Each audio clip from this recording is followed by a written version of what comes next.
Good morning, ladies and gentlemen. Today I will discuss a very important topic, which is called profiling. What is profiling? It is the act of processing or extrapolating information of a person or a computer based on known traits or algorithms. For computing, it is specifically to know what exactly you need to get information about a particular person or a program. Now, it is used for for human beings, it is used for predicting their behavior and also for trying to determine what kind of this person is depending on their previous habits or behavior. Now, it is used in different uh, avenues of human activity. It is used at airports when people are pulled aside to screen them to know what exactly this person is or is doing anything which is out of the extraordinary.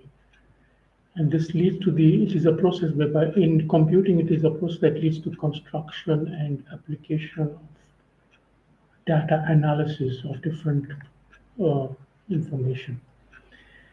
In the among human beings, it is used for psychological profiling, victimology, and criminal profiling.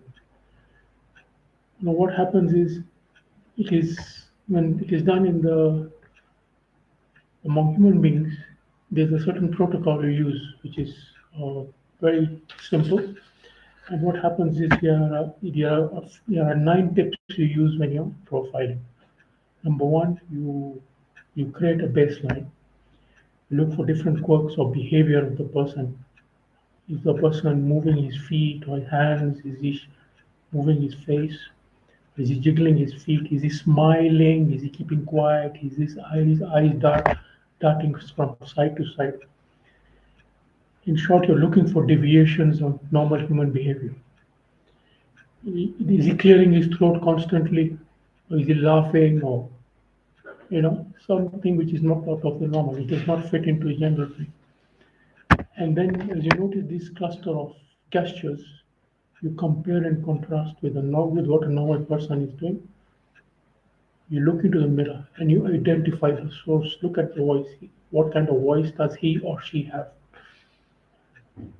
Observe how this person walks or sits on behind the table, and you point for action words which this person uses.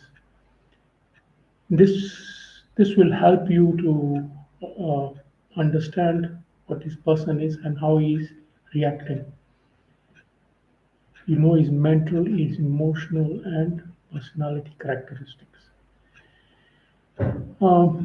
Basically, it is evaluating what was the criminal act, whatever act that had caused him to come here for profiling, a comprehensive evaluation of all these 9 tips that I've mentioned, and then you write on a report. Okay.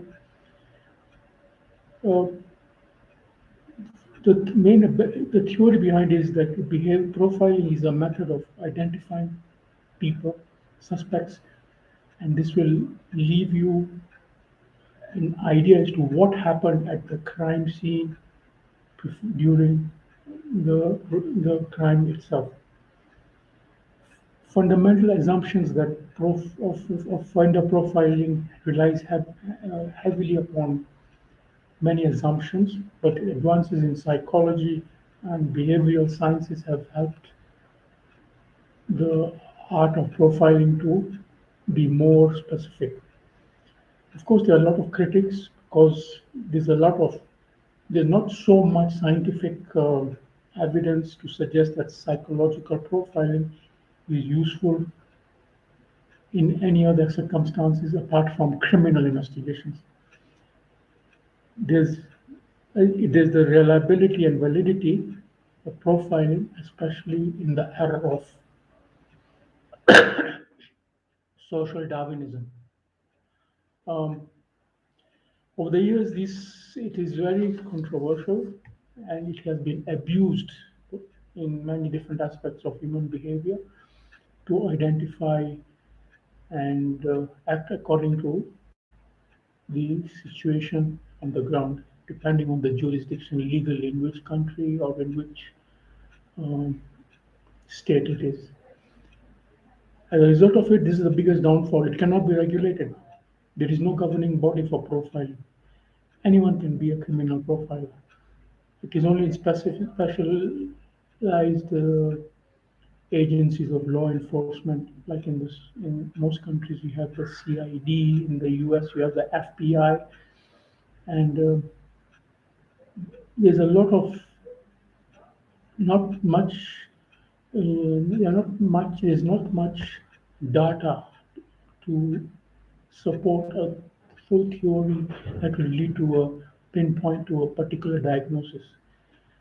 However, it is useful in a lot of aspects, especially when they're trying to track down a serial killer, a serial predator, and people, men and women who commit sexual crimes. They predate and manipulate other human beings, men, women, and children. I hope this has been an important discussion, and if you have any issues you would like to talk to me, or you may want to know more, you can always subscribe to my channel, Dr. Rajiv Shori, and I will be more than pleased to enlighten your opinions. I have to say these are my personal and professional opinions, and that is it. It is a subjective view. Thank you very much, ladies and gentlemen.